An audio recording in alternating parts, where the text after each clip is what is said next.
Ready to go. I'm ready to go. Okay, looks like we're live. Hi guys.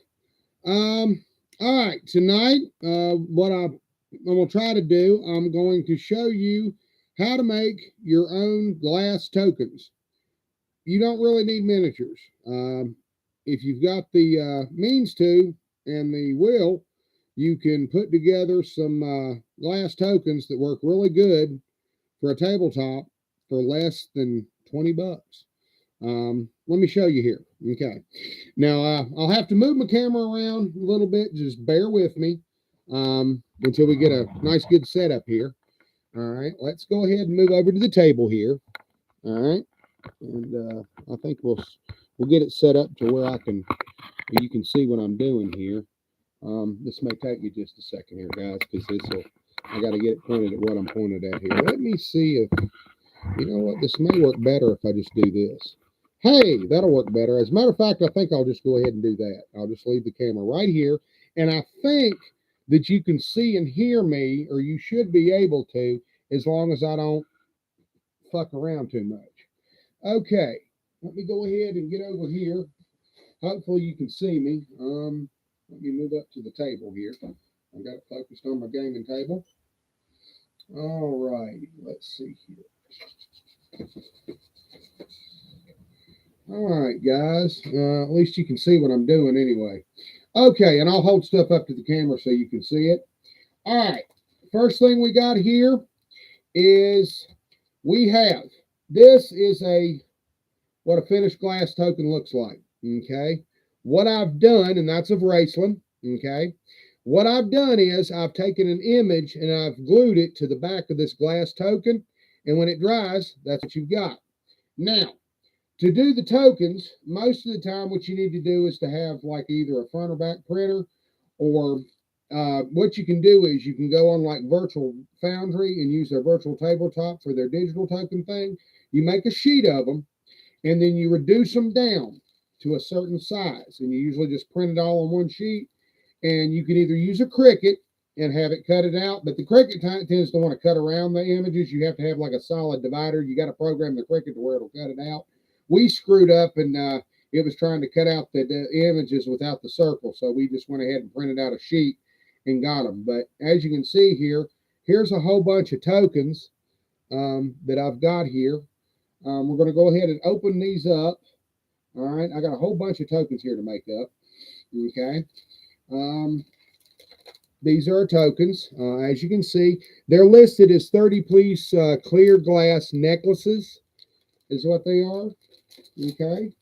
But I'll go ahead and what we've got here. Okay, let me show you our glue here. All right. This is the brush that we use, just a simple brush. Okay. We've got a little bit of warm water here. I've got a little rag here to wipe my thing off with. Okay. Let me just step back. Okay. This is called Mod Podge. Okay. It's a gloss luster. This stuff, when it dries clear. So yeah, it looks a little confusing because when you go to paint, when you go to coat these, you have to coat them on the front, and you have to give a fairly thick coating to get it to stick, but it dries completely clear. One of these came off, and what was cool about it was when it came off and I had to redo it, this had a complete laminate over it, so it was like it had been completely laminated over it. It's kind of cool looking. But let me go ahead and pull some of these out, and we'll do a couple of these. And tomorrow I'll set them out, and we'll do a stream when I come back. I got some errands to run tomorrow. I'm a busy bee now that I can walk a little bit better. The infusions, they bumped them up a little bit. I've been getting sick and been having trouble keeping food down. But on the same note, I am walking better, so it's give or take. My eyesight's not worth a shit, though. My eyesight's getting worse. So while I've got the means to do so, this is why I'm doing these projects, guys. If it gets to the point where I'm blind and I can't do this anymore, well, I'll just have to have somebody do it for me. But like I said, I'll have plenty of stuff for somebody else to use, I guess. Okay, guys. First off, way we start here, we're going to take us a glass token. We're going to take us a piece of cardboard. Now, what I did was I printed these out on cardstock. All we did was just print them out in a sheet, and there was a whole bunch of them. Now, most of the time, you have to be able to get them. You got to get pretty good to being able to reduce them down. But I just took normal images, shit that I grabbed off the internet. It's stuff from anywhere. I even took an image of Piper that I took off the video game, and it's sitting here. I was going to grab it, and I was going to make up a token real quick. As soon as I can find it here, let's sort a couple of these out, and we'll make up a couple here. Let me get some of the best ones here. Okay, we'll make one of this one. We'll do one of tennis. There's another one of Gold Moon. Let me get some rare ones here that we ain't done before. Here's one of Chrysania. That'll work.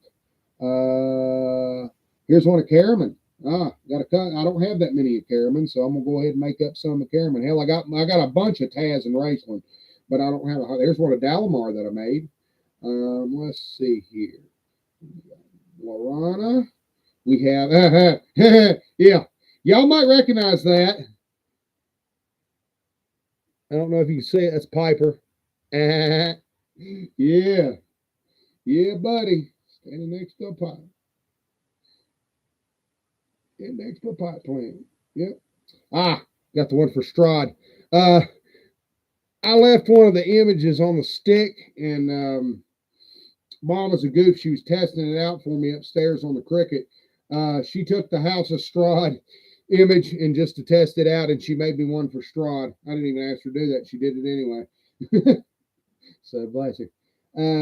Yeah, my mother helped me out a little bit. She ordered these for me, so that was nice of her. She helps me out with my projects, and I put them together. Okay, got another one of Caraman. All right, we got a couple here. All right, we're ready to rock and roll. Okay, first off, you unscrew your Mod Podge. Be very careful and don't spill it. Now, you'll figure out that a little bit goes a long way. Okay, what you want to do here is just dip your little rag in just a little bit, not much. Just dampen your rag a little bit. Okay, set this up here so that doesn't get knocked over. Okay, all righty. Now, what we're going to do here is we're going to take a little bit of our, now, usually I have to hold it in my hand, okay, to do it. Sometimes you can lay them flat and press it on there if you don't want to touch it. I don't worry about it because I got to get this thing coated anyway. Sometimes people are fumble fingered. You can get it on your hands so it can get a little aggravating. First, what we're going to do is we're going to wet this just a little bit just to soften it up. Okay. All right, we'll wet a brush a little bit. And then, okay, we're going to take this and we're going to apply just a thin, even coat. Sometimes you want to buff the excess off just a little bit, but you want to apply a thin, even coat across the top, just like this, okay? And you want to try to just give it a nice, even coat.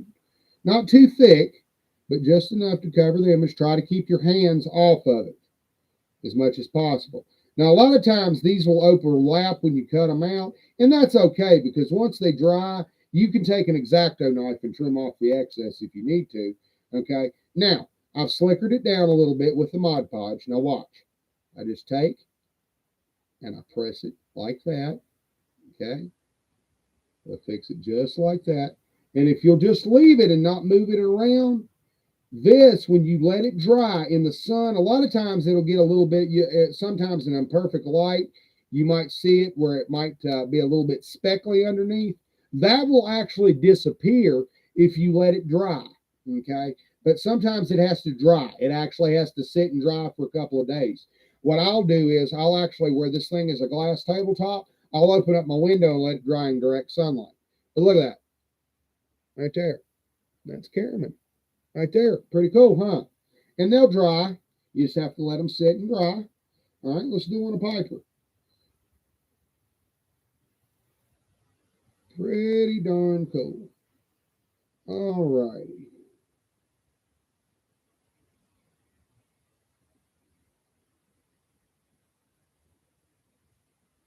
All right.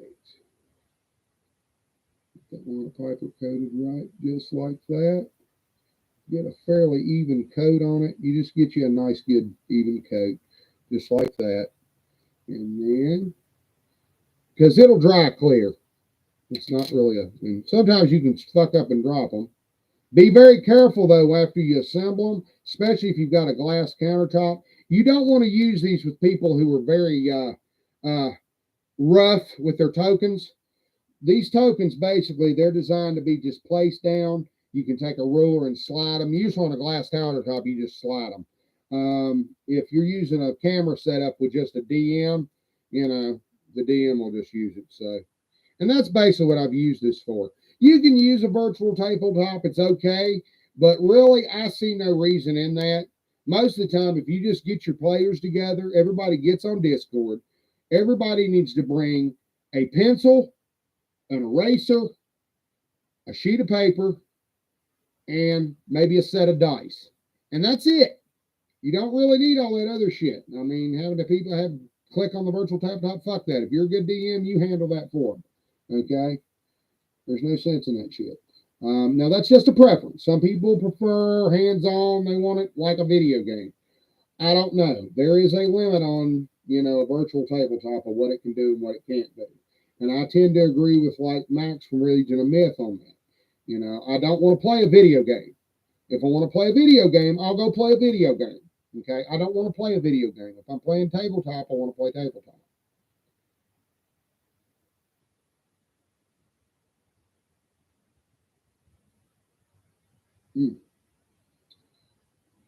But you can comment if you want to. I don't know if anybody's here watching right now, but I'm just setting this together. Like I said, my methodology was play and dance like nobody's watching. And even if they are, play your fucking heart out.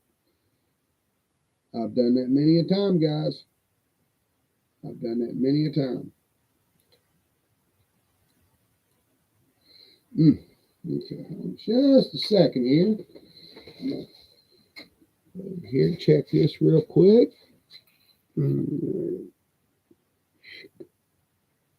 Okay. All righty. And I think I'm still there. We've been on about 12 minutes, so that's pretty good. I'm probably going to do this about 30 minutes. I'm going to make go just a couple here, just enough to show you. And then I'll show you a couple of little D&D stuff before I go. Little odds and ends that I've been working on, and some of the stuff that I grabbed that I've paid for off a drive-through, and certain odds and ends that I've picked up. I got the D&D, the original D&D rule cyclopedia, and I printed it out in PDF. And what I've started doing is I've started coloring in the black and white illustrations. I finished the Beholder the other day. It looks really cool. I'll show it to you here in a little bit. But that's something I do just to keep me occupied when I go to the doctor or something, or when I've got a, you know, when I'm sitting there, you know, I just take my colored pencils with me and I do that. If I can see when my eyes are bothering me. Excuse me.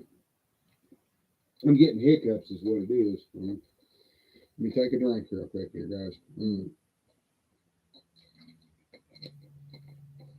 Could you think me sitting here in this damn bathrobe look like Jeff Bridges out of the Big Lebowski?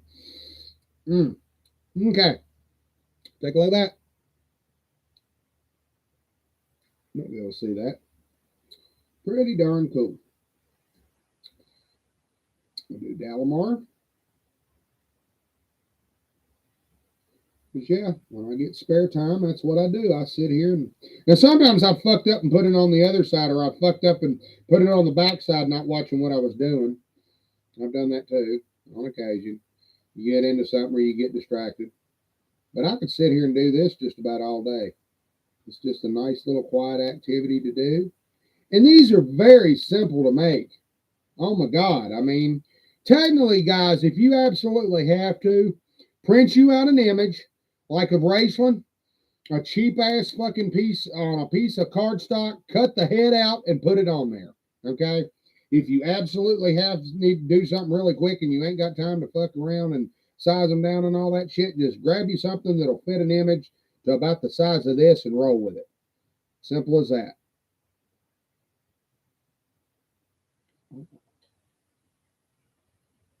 And what I'll do is when I've set these down, I will go back and I'll polish the excess off of them. So I'll get rid of if there's any shit stuck to them, I'll go back and clean them off and press into them and make sure that they're all cut and ready, you know. But they ain't too bad. These are wet right now. While they dry, they'll look a little bit weird while they're drying because they've still got the goop on them. Once that goop dries, you can't see it. Once it dries, you can't see it at all. Now, as far as the backs, you can put felt on the backs. I've seen people do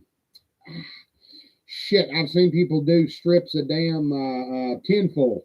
They take and cut it out into squares and then just glue a small piece to them. They do all kinds of stuff like that and then etch it on the back if you're making like something special for somebody. I don't sell these. There's no reason to sell them. It's not really cost effective. Why the hell would you want to sell them? You can make your own. There's no way I could feasibly charge somebody money for this. Not with, copyrighted images, obviously. It is a nice little hobby, but like I said, guys, it's so simple to do. Good grief, you can make it yourself. It doesn't cost anything to do. You could literally make these for nothing yourself. And all you have to order is the glass tokens. The glass tokens can be found at any hobby shop. You can find them in just about any craft store you get online. You can find those. And I'm pretty sure that there's some D&D outlets that sell the gaming materials. They probably sell that stuff too. So, yeah, it's been taken off since in recent. I mean, this stuff is taken off in a big way.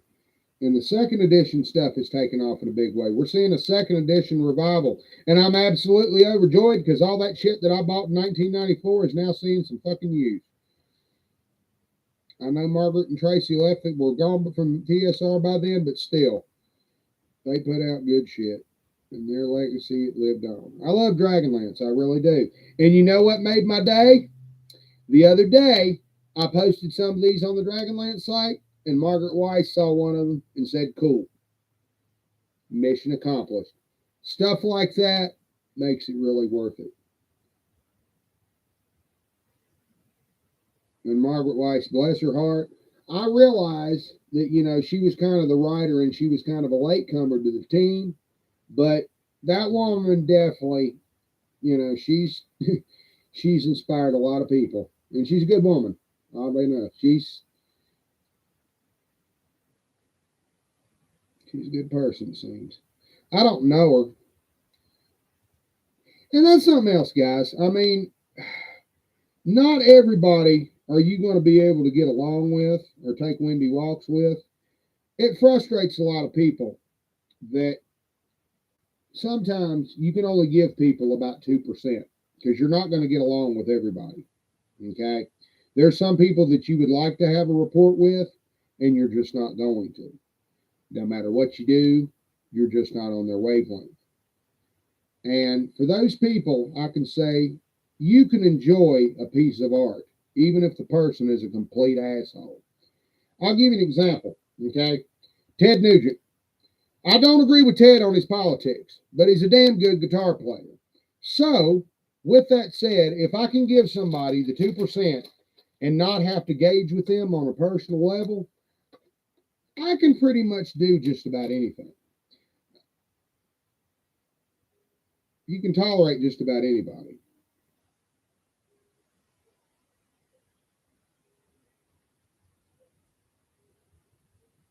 Now, what I meant by Margaret Weiss being somewhat of okay.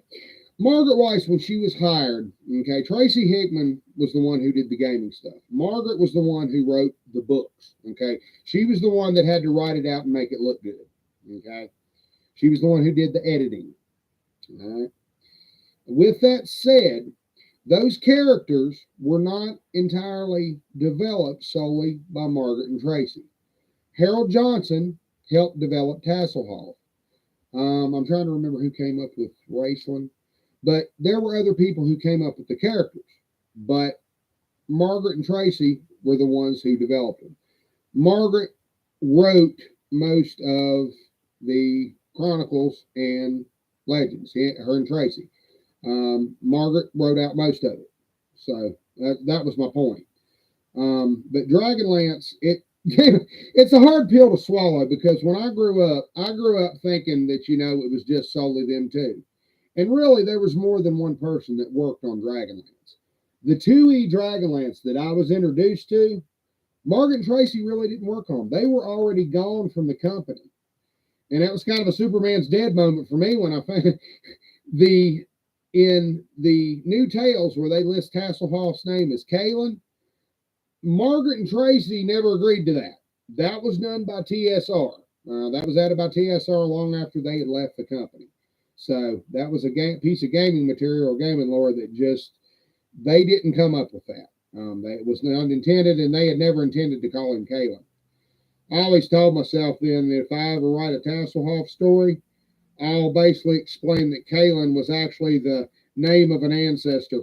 It was just a family ancestor name that he was given when he was born, or it was basically just to figure out which kinder was who of which clan.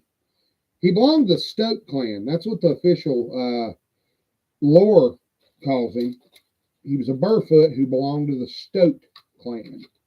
They don't talk about Tasselhoff's parents. I got a couple ideas about that, but I won't say nothing. I haven't read any of the later Dragonlance stuff, the newer stuff that Margaret read. I supposedly it's supposed to talk about Tasselhoff's daughter, but I don't know nothing about that. Mine would occur in a completely alternate timeline. If I was to have it do something, it would occur after the War of the Lance. It would be before Dragons of Summer Flame. So Dragons of Summer Flame hadn't happened yet. All right. If I was going to do it. But no.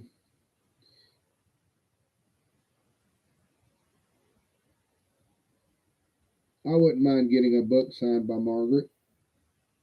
But I don't know. I'm not really gaga or celebrity crazy. I'm not the type of person to walk up to somebody like Margaret Weiss and go, hey, can you read my story? No. Are you going to pay me?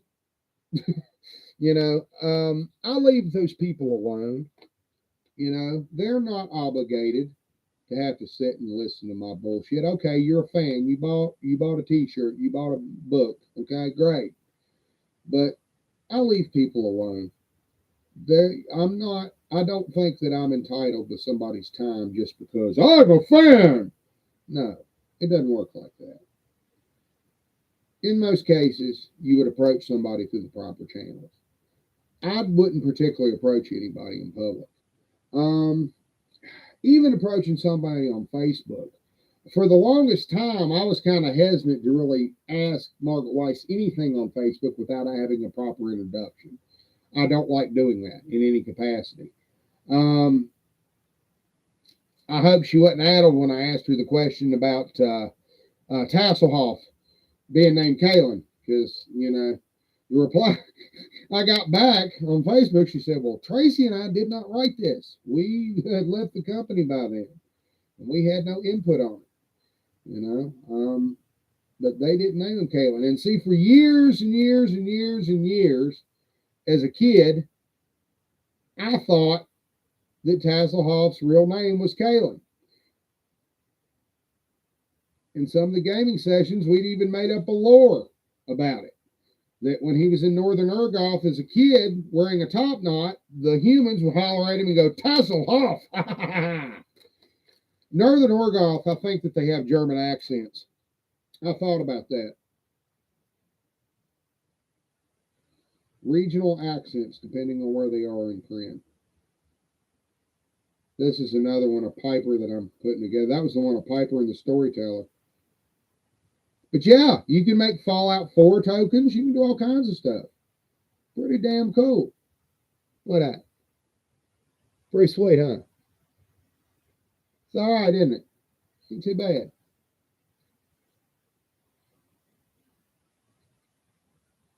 But no, I've never met Margaret Weiss or Tracy Hickman other than the interactions on the internet. And I don't really consider that actually meeting them. I met Margaret once on Twitter too, but like I said, that's a broad term. You know, I don't know them. I've never actually had a formal introduction, so no, I don't know them. I've never met them. I don't know much about them. Yes, I did get mad one time and tell somebody on a Dragonlance forum, "Fuck you" and Soul Forge too. Yes, I did. No, I didn't get banned from the Nexus for that. I got banned from the Nexus for fucking posting a meme that said, "Does anybody disagree with me? Is Hitler better?" And it had a picture of Hitler on a sled. They didn't like that. I was a member of that group for about 15 years. But no, one time, I don't remember what it was, one of these little assholes in there got fresh with me or something, told me I didn't know what I was talking about. And I said, "Well, fuck you and Margaret Weiss and Soul Forge too." I was on prednisone. I'm sorry. I didn't mean it. I didn't mean it. I honestly didn't mean it. I'm pretty sure Maggie knows I didn't mean it. And if she didn't, well, she knows now. I was on prednisone that night. I was on some pretty fucking heavy levels of prednisone for about 2 years. People would fuck with me, boy. Be an asshole. I was on some heavy levels of fucking prednisone. And no pot to smoke, so I was a little aggravated. And this guy got in my fucking crawl somehow, and he just wouldn't fucking quit, and I just fucking snapped. God damn it to hell, fuck you and Soul Forge too. I ain't never read fucking Soul Forge. And I don't give a flying shit because she didn't write every damn thing. And I was mean the way I said it because I shouldn't have worded it that way. That was like trying to imply that Margaret Weiss didn't write those books, and she did. No, there was a controversy a couple of years ago. I think it was over those damn young adult novels that they were wanting to do some kind of young adult tie into the Dragonlance novels, and they wanted to put Margaret's name on them. And I think, I'm not sure, don't quote me on it, but I think that they were ghost written. And granted, it's part of the fucking business. Doesn't matter, you know, they put their name on it. You have different editors that work on the shit. When you're working on a big title like that, you're going to have that. Okay. It just is. All right. I'm not none of my fucking business who worked on what, really. I mean, if she puts her name on it, then she fucking worked on it. Okay. That's good enough for me. I don't care. A lot of times people want to know how the sausage is made. I don't really give a fuck how the sausage is made. I don't need to know how the sausage is made. Oh, take a look at this one. Here's another one to Raceland. This one is a Chrysania. This was from a Larry Elmore drawing that he did. Yeah, that's why I'm not selling it. This is people's art, and while I'd make a token of it, I couldn't sell it. I'm not going to take somebody's fucking image and try to fucking sell a piece of something like that. I don't do that. And these are way too simple to make by yourself. So there's no reason as to why I would even do that. Okay. But yeah, Margaret Weiss saw them and she said they were cool. So that's pretty damn sweet. And yes, I watch the other Dragonlance channels all the time. You've got thousands of people, guys, across the internet making Dragonlance content. By all means, guys, do it. Show these bastards that are running. Now, okay, let me give you my honest opinion about WotC. Okay, WotC's just a company. There's good. I want to believe that there are good people that work at WotC, and they care about it just as much as we do.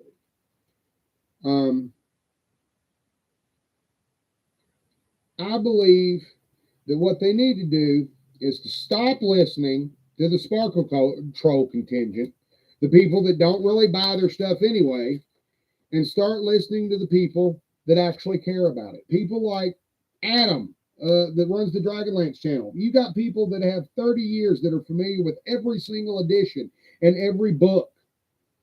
Hundreds of people. There's the guy that runs the Encyclopedia, Kipper. I forget what his name is. Trampus Whiteman. Okay. You know, he's been running the Encyclopedia for damn near 20 years. People, we love Dragonlance. We don't do this for shits and giggles. We love it. It's been part of our lives. We care about it. We don't want it shit on. We don't want it turned into some fucking vehicle for some fucking director at the time, like they did to the Marvel IPs. You know, some hot director, oh yeah, I get to, I just love this IP. Let me go fucking fuck it up and then never touch it again. You know? Kevin Smith was okay with Clerks, but I kind of wonder if they should have let him touch fucking He-Man. You know? Not that I'm a He-Man fan, but like I said, giving somebody something just because they happen to be a big name. Yeah, let's let Seth Rogen fuck with the Ninja Turtles. You know? Yeah, he done fucked up the Green Hornet. Let him fuck something else up. Fucking assholes. I don't really care. I mean, it seems like all these fucking people. I mean, they get the property and they use it as a vehicle, and then the next thing you know, they don't give two shits about it. You know, they stick whoever's fucking hot in the time to play fucking Superman or Batman. And it's just a fucking vehicle for them. And we get tired of that shit. Fuck you. Go fuck up some other fucking IP. Oh, we can't do the source material because we might get sued. Well, good. Then you just don't need to make a fucking movie then, do you? I understand that Dragonlance, if you tried to film it out as the book, it would be a mess. You don't have to do that. You could even do it as episodic. You could do it as episodes done by different directors. And they just have cameos by the characters, but it's still during the events of the Heroes of the Lance. If you absolutely wanted to do that, you could do that.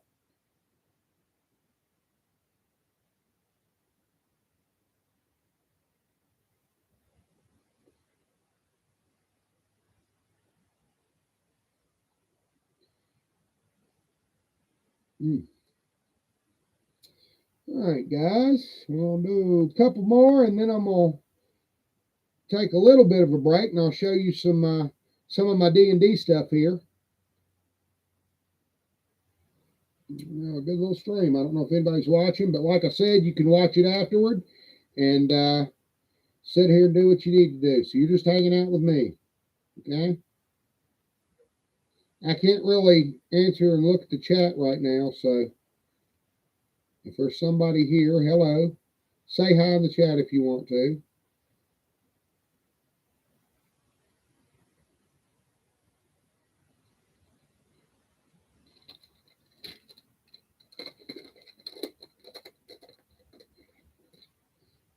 $30 of these. I got a lot of them.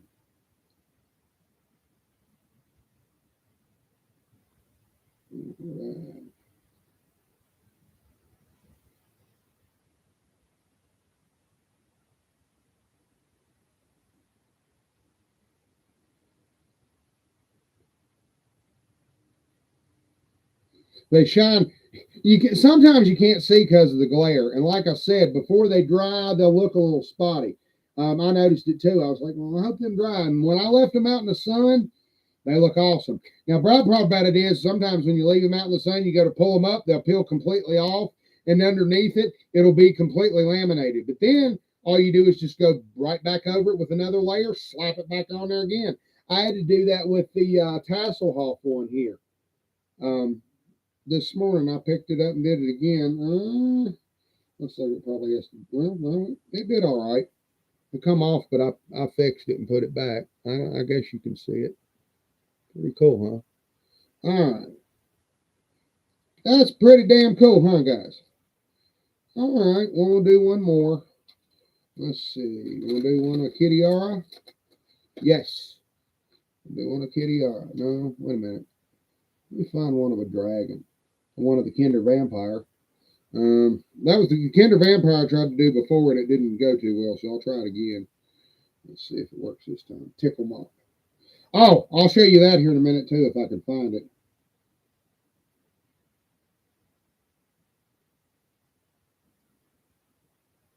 I don't know if it's going to be really shit or not.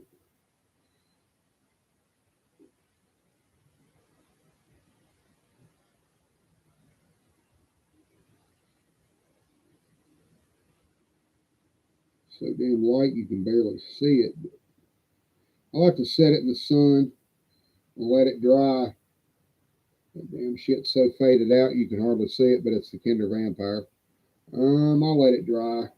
Maybe that image will come out a little bit. If not, I'll just peel it off and redo it. Not a big fucking deal. But when you peel it off and redo it, you just take and run it under some water and wipe it off, and then just go to it again. That's all you do. Okay, I'm just about done all these. Just about. If I got any more? No, that's about it. Damn. One through all these. Okay, let's do one of Tika and then we'll quit. Okay. Oh, wait a minute. Here's one of Ember. We'll do one of Ember. Okay.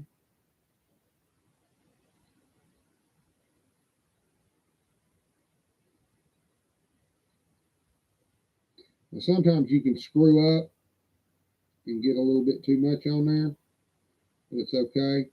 Just take and wick it off again. And just go back over it. And it's okay if you get a little bit too much on there. All you got to do is just take what you got and just use thin, even strokes, just like that, with the brush. Just like that. You lightly coat it just a little bit. Whoop! Not get it in my damn hair. And fix it too, just like that. Ta-da! Simple, simple, simple. Simple, easy, and effective. Pretty damn cool. Okay. All right. We're going to go ahead and quit for a little bit. I'm going to wrap these up. If I need to make any more, I've got them here. There's no sense in me making all of them, because some of them, I mean, they were just test pieces. So, I'm going to, yeah, what the hell, let's make, well, no, I would have stuck it in fucking, but yeah, you just wipe it off, like this.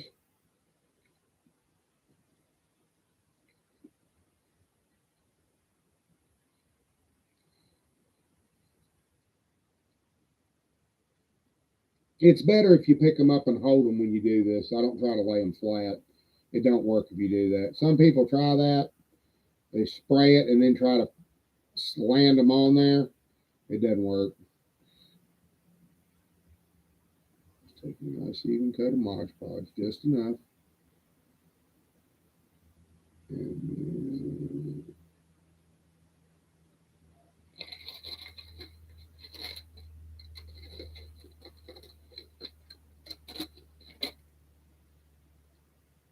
there we go. Ta-da!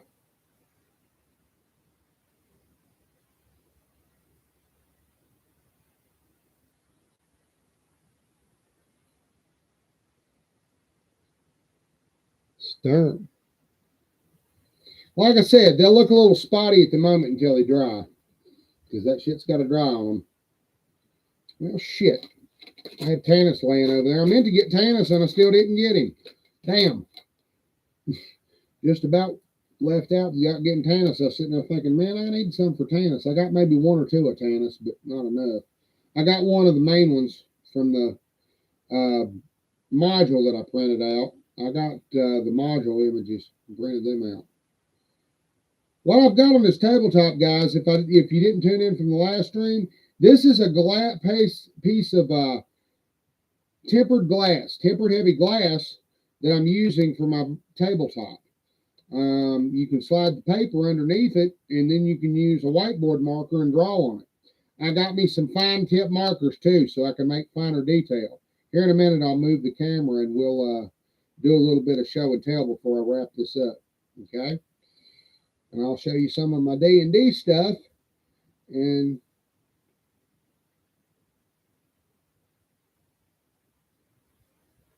hell, I might even do a small demonstration for you.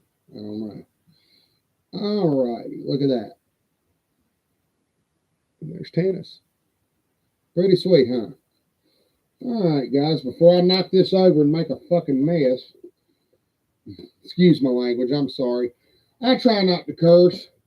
I do apologize for anybody watching. Like I said, I try to keep my AD&D streams generally PG-13.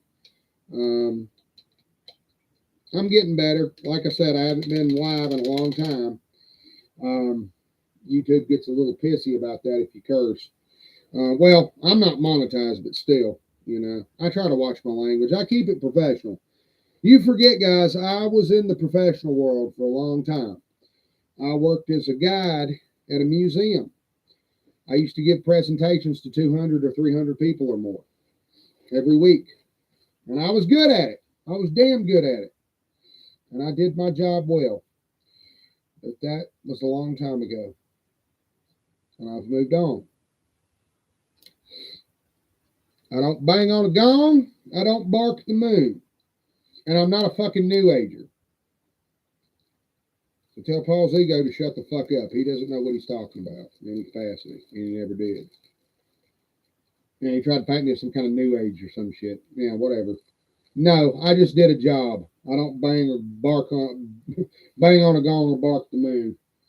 If somebody tells me, "Oh well, how Native American are you?" You're not a native. You're a fake Indian. Well, I tell you what. Puff on my Peter and tell me if it tastes native. Okay? When they start that crap. But like I said, guys, I'm not divisive. I don't care what they call me unless they call me for dinner. I'll tell them if they want to figure out how much my blood quantum is, figure out what's wrong with me. Okay? Figure out why the hell, my hand deformed in a matter of 2 years. If you're such an expert on my blood quantum. We honestly don't know.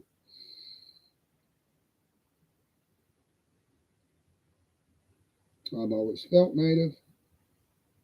How much native do we have in our family? We really don't know. The woman in our family was, I think her name was Rebecca Stevenson. 1800, she was adopted in Missouri and brought back here. There's other members of our family too. Now, when this gets this gunk right here, you can take and slightly use a warm rag and that shit will come off. A lot of times you'll have that problem when you go to hold it. You will get this shit on your hands. So you can wipe it off and all that. Okay. I'm going to wipe off and clean up here for real quick. And we'll set this aside.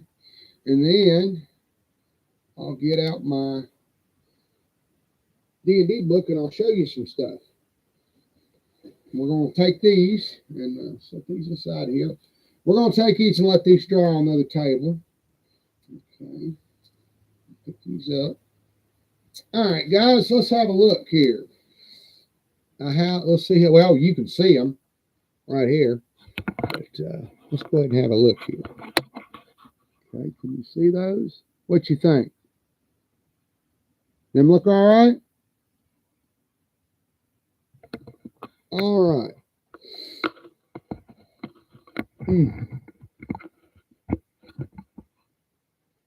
All righty. Let's see here. Let's go ahead and get this up here. Turn on my chair here. I can walk. It's just that I'm limited mobility sometimes. When my feet swell up, I can't walk. I'm getting a little bit better. I've spent the last 2 years being immobile. When they changed my Remicade over to a generic, it screwed me up. They got me back on the original Remicade now, thank God. Saved my life because I just about died. I spent the last 2 years dying, and they wouldn't do anything about it. So it's been a little rough for me. Okay, guys. Now, let's pull out some stuff here.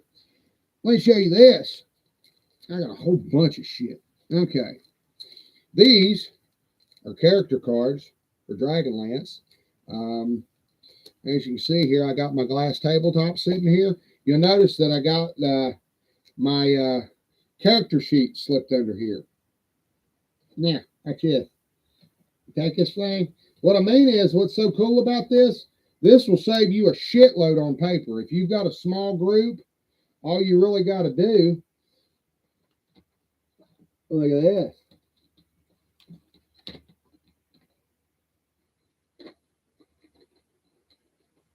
one of my fine tip markers here. This is an introductory Dragonlance module. When this thing came out, the Heroes of the Lance box set had not been published yet. They had an expansion called Time of the Dragon that was Taladas.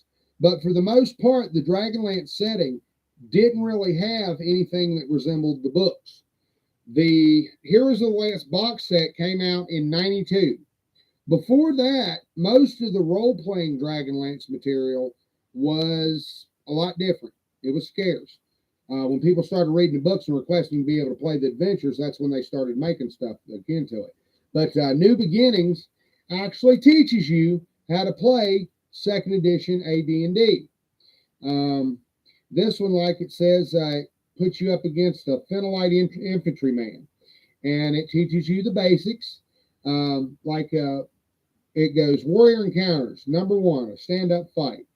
Battle rages all around. To the left, right, rear, and front, friendly forces are engaged in individual melees with ruthless Phenolite foes.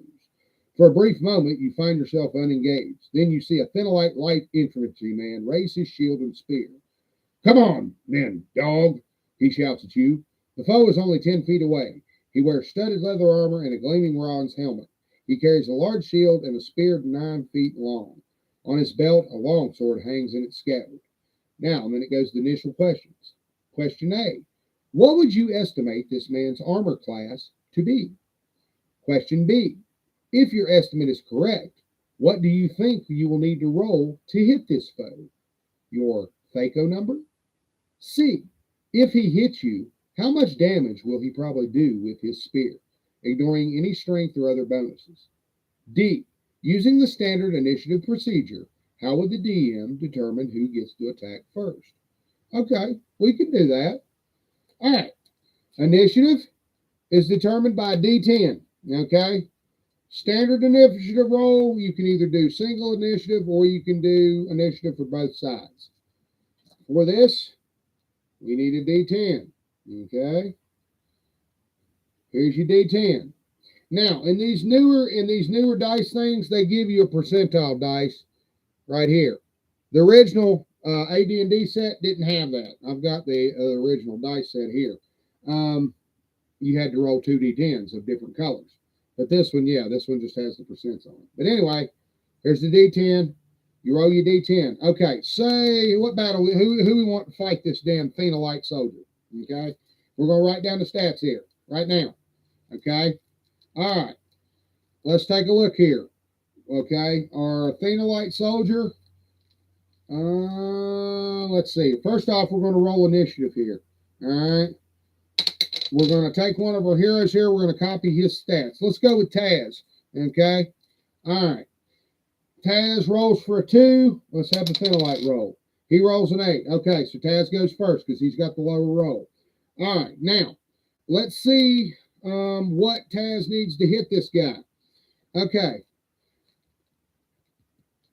AD&D, the hardest part is being able to read the stats in itself.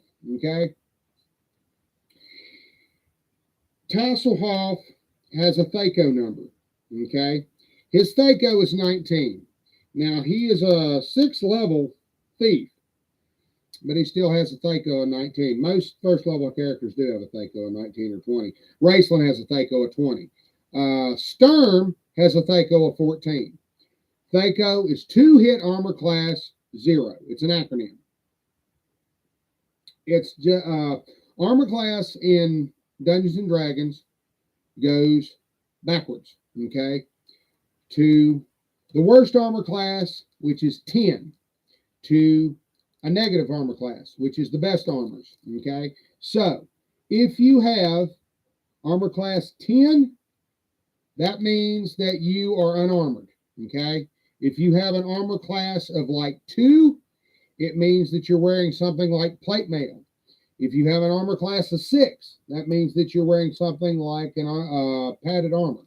Now, for making a hit roll, how would you have a battle? Okay, pretty simple. We take, to make the attack roll on the Phenolite, okay, the Phenolite is wearing, it says he has an AC of 7, okay? Here's his stats right here. I'll show you if you can see them. All right. I don't know if you can see that or not, but he's got a AC of 7. Taz has a THAC0 of 19. Okay. What's 19 minus 7? Okay.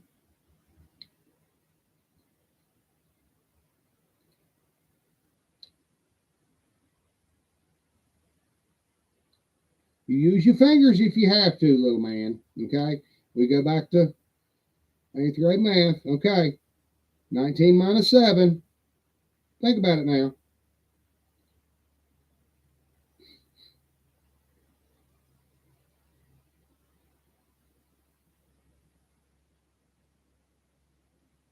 Minus 7. Take 9. Okay, take 7 away. It's 1. 2. It's 11. Let's see, 19 minus 7. It's 12. You're right. I was just fucking with you. I was waiting for you to come up with it. All right. Well, anyway.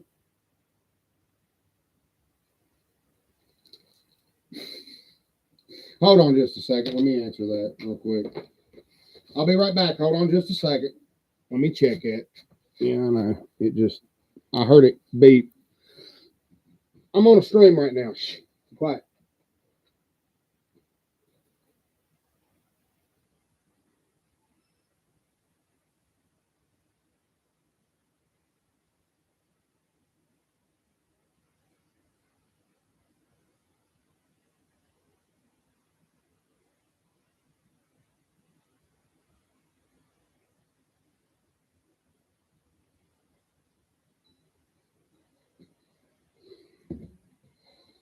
That's 12. Yeah, that's 12. Okay, what number did we say? What did he get again? Okay, he was, yeah, that's what you don't smoke on. Okay, 19 minus 7. That's 12. Okay, so on a 12 or better, on a D20, Taz will hit that phenolite. Okay, now, what would it be for the phenolite to hit Taz if he had won the initiative roll? Okay, the phenolite infantryman has a THAC0 of 20. Okay, and Taz has an AC of 5. So, what's that? 20, 19, 18, 17, 16. So roll a 15 or better. So, Taz needs a 12. The phenolite needs a 15. Okay? Taz rolled a 10. He fucking missed. Now it's the phenolite's turn. He rolls a 2. He also misses. Okay? And then it goes into the next round. You can roll for initiative again if you want to. Some people only do it once. They do it back and forth, but just roll for initiative again. Okay, Taz rolls 2. The phenolite rolls 3. And then you just go at it. Now, if the armor class is not known, what you do is you do the simple little thing that Max has you, Max from Legion of Myth has a rhyme. THAC0 minus die roll equals armor class hit. Okay, so you would just take your THAC0 number. Okay, Taz's THAC0 is 19. It's a random enemy, whoever you're fighting. It doesn't matter who. Okay, because not every orc or phenolite is wearing the same type of armor. Why not just randomize it? Gives you a snowball's chance of hell anyway. So 19 minus 14. Okay, so what's 19 minus 14?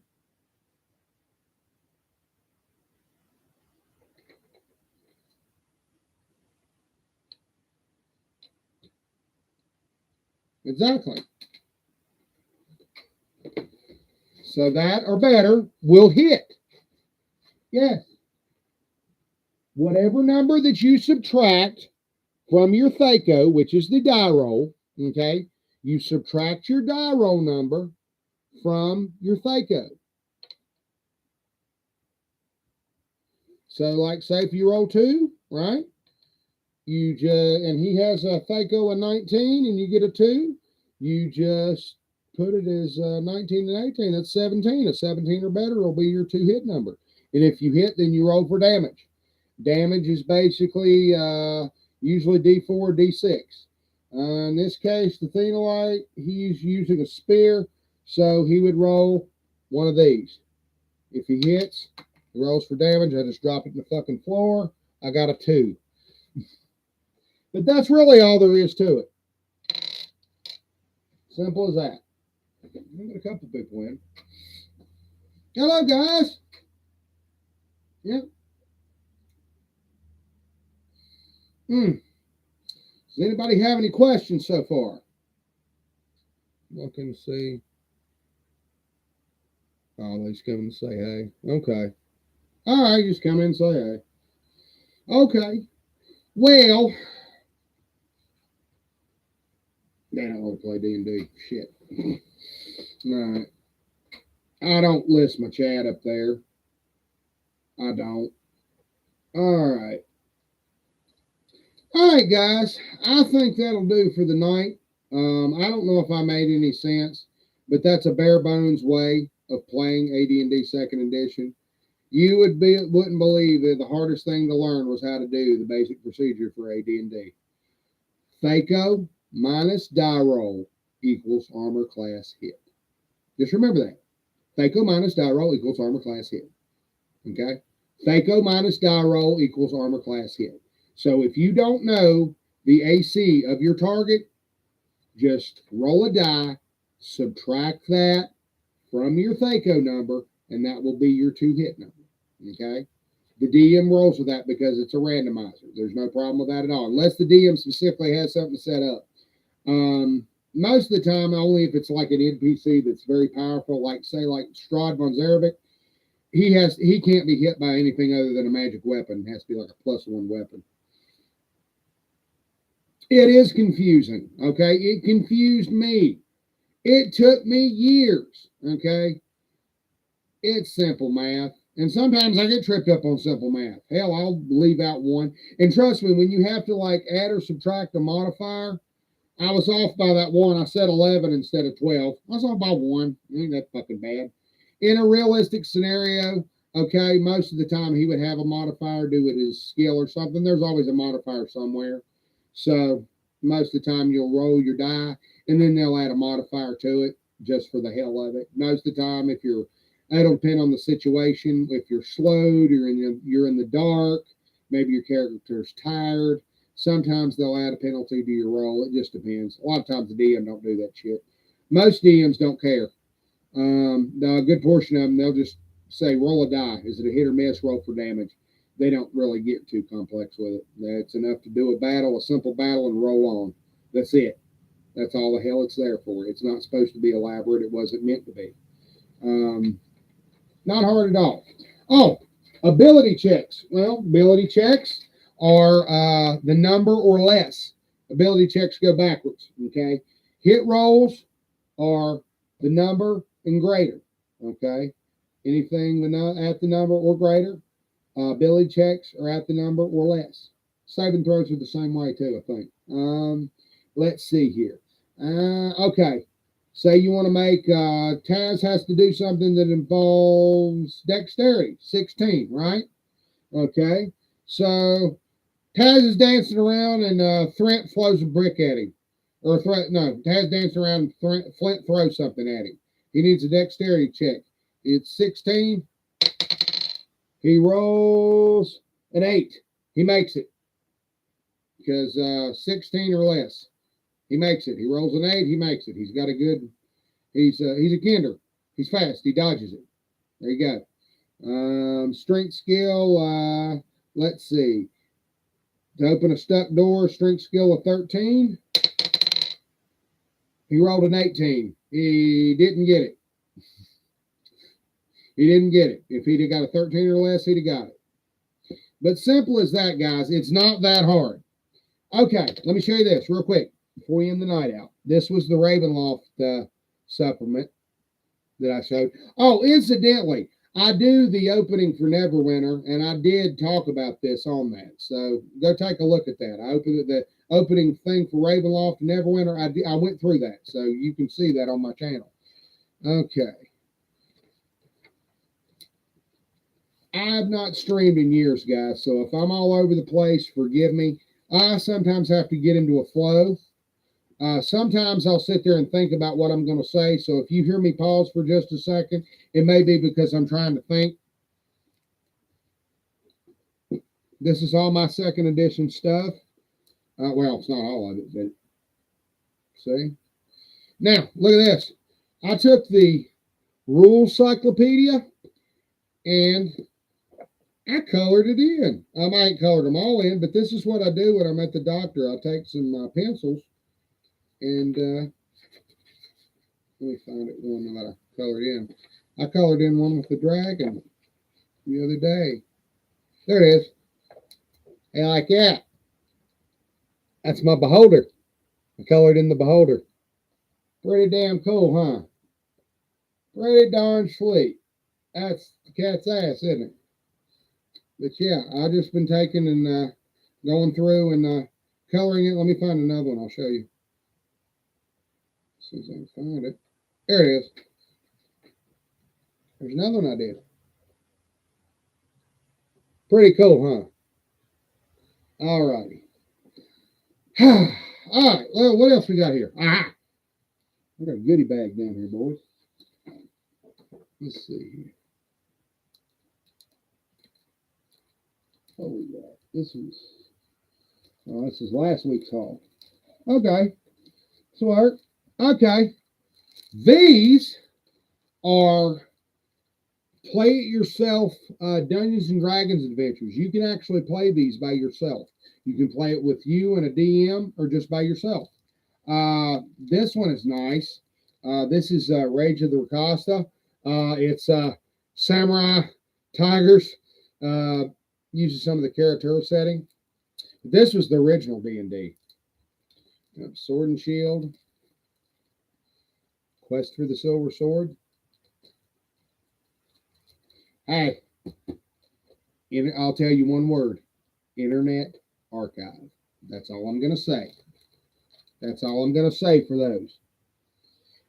I bought these. Yeah. My PDFs, most of my big ones, I print. Oh, let me show you my books. Shit. Hell, I've got you here. Let me show you my books that we made. Hell, take a look at this, guys.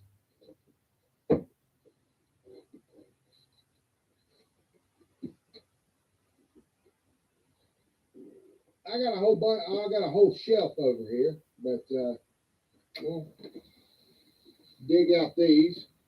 Okay, take a look at these, guys.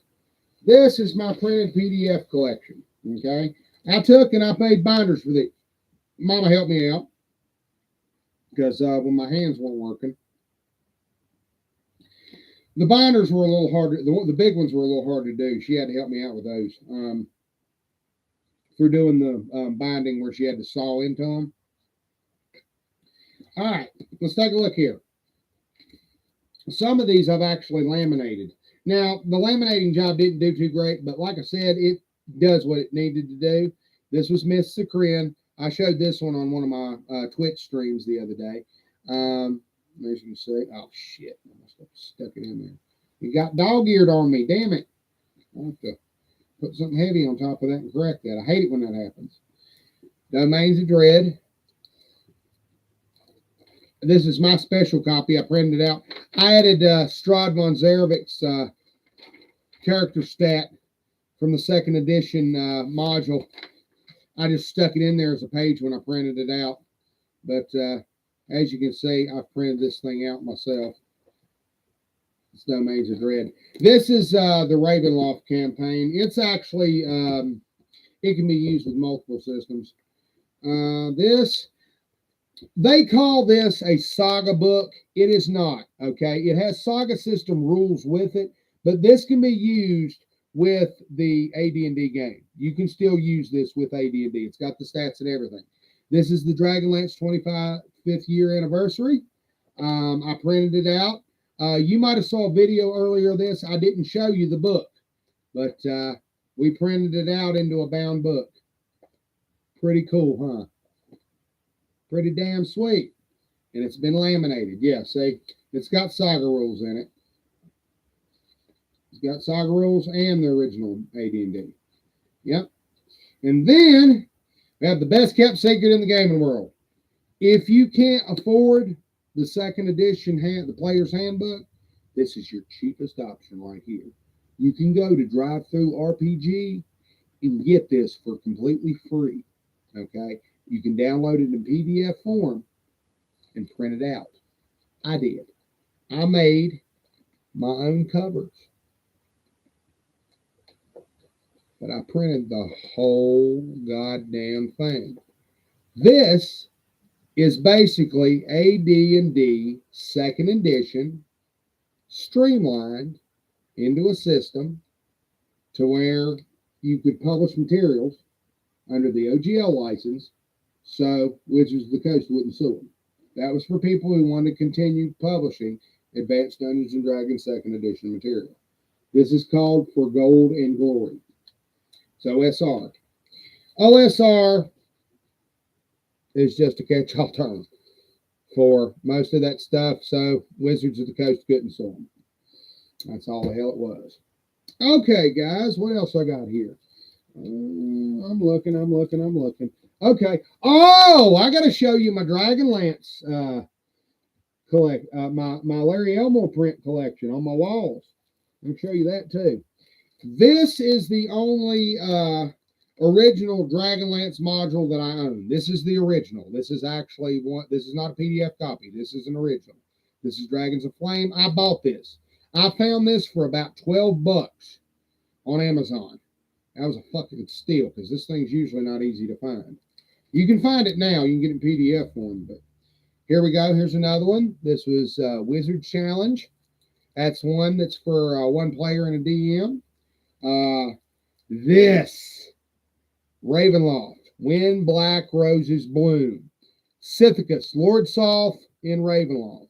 Now, Margaret Weiss and Tracy Hickman were not exactly warm to the idea. In 92, when they left, they took Lord Soth and they did a whole bunch of material with him in Ravenloft. That's been out for 25 years, damn near.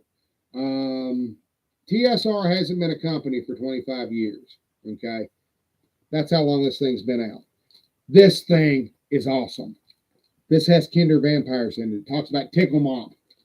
Look her up.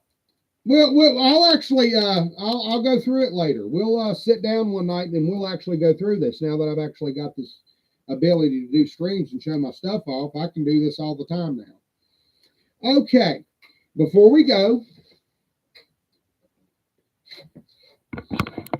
I'm going to show you my walls here, show you my Larry Elmore collection. Let me see if you can see this. Okay, there's Dragons of Spring Dawning. There's Dragons of Winter Night. There's Dragons of Autumn Twilight. And they're all signed by Larry. There's Dragons of Flame. And there's the Saga. Pretty damn cool, huh? Yeah. That's what I did this year. That was my Christmas present to myself. I didn't buy those all at once either, buddy boy. What the hell do you think I am? A millionaire? Not hardly. Buddy boy, I'm on Social Security, and most of my money goes for paying bills. That's it. I don't get a whole lot. Other than to cover my weed, I don't get a whole lot of extemporaneous stuff. I don't get to go anywhere. I can't drive because I'm blind. Basically, right now, I'm able to sit at home and do this. And as you can see, most of the stuff that I have, I print out myself. The printer ain't costs, but like I said, that's what I do for my hobby anyway. Okay, guys. Thank y'all for tuning in. I hope I made sense. If y'all like the stream, let me know. If you want me to do some more of this, I'll be more than happy to. It was a good first stream. This is Engine Joe. You guys be good, and we'll holler at you tomorrow. Okay? We'll have some hangouts. Oh, let me show you. Look at this.